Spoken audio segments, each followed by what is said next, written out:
നമസ്കാരം. നവംബറിൽ ഇന്ത്യയുടെ റഷ്യൻ എണ്ണ ഇറക്കുമതി 4 മാസത്തെ ഏറ്റവും ഉയർന്ന നിരക്കിലെത്തിയിരിക്കുന്നു. പ്രതിദിനം 1.6 ദശലക്ഷം ബാരൽ ക്രൂഡ് ഓയിലാണ് കഴിഞ്ഞ മാസം റഷ്യയിൽ നിന്നും ഇന്ത്യ ഇറക്കുമതി ചെയ്തിരിക്കുന്നത്. ഒക്ടോബറിലെ കണക്കിൽ നിന്നും 3.1% വർധനവാണ് ഈ നവംബറിൽ രേഖപ്പെടുത്തിയിരിക്കുന്നത്. കഴിഞ്ഞ മാസം രാജ്യത്തിന്റെ മൊത്തം ക്രൂഡ് ഇറക്കുമതിയുടെ 36% റഷ്യയിൽ നിന്ന് മാത്രമായിരുന്നു ഇറക്കുമതി ചെയ്തത്. കഴിഞ്ഞ വർഷം ഫെബ്രുവരിയിലാണ് യുക്രൈനിൽ റഷ്യൻ അധിനിവേശം ഉണ്ടായതിനെ തുടർന്ന് ചില പാശ്ചാത്യ രാജ്യങ്ങൾ റഷ്യയ്ക്ക് മേൽ ഉപരോധം ഏർപ്പെടുത്തിയത്. അതോടുകൂടി അവരുടെ വരുമാന മാർഗം അടഞ്ഞ നിലയിൽ തന്നെയായിരുന്നു. ഈ സമയത്താണ് ഇന്ത്യ കളത്തിൽ ഇറങ്ങുന്നത്. അങ്ങനെ ഇന്ത്യ റഷ്യയിൽ നിന്നും ക്രൂഡ് ഓയിൽ വാങ്ങാൻ തുടങ്ങി.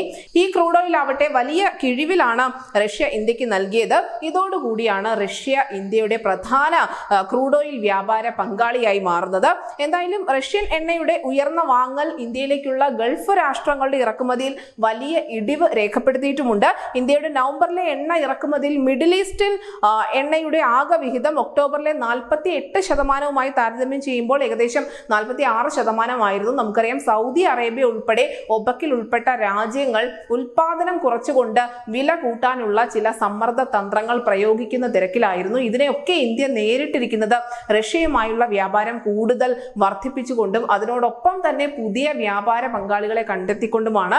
വെനസ്വേല ഉൾപ്പെടെയുള്ള രാജ്യങ്ങൾ ഉടൻ തന്നെ ഇന്ത്യയിലേക്ക് ക്രൂഡ് ഓയിൽ ഇറക്കുമതി ചെയ്യുമെന്നുള്ള റിപ്പോർട്ടുകളും ഉണ്ടായിരുന്നു. എന്തായാലും ഇതിനു മുൻപ് ഇന്ത്യയുടെ ഏറ്റവും പ്രധാനപ്പെട്ട വ്യാപാര പങ്കാളികളായിരുന്ന ഇറാഖും സൗദിയും ഒക്കെ ഇപ്പോൾ പിന്നിലാണ്. ഇപ്പോൾ ഏറ്റവും അധികം ഇന്ത്യയിൽ നിന്നും നേട്ടം കൊയ്യുന്നത് റഷ്യ തന്നെയാണ്. News desk Malayalam.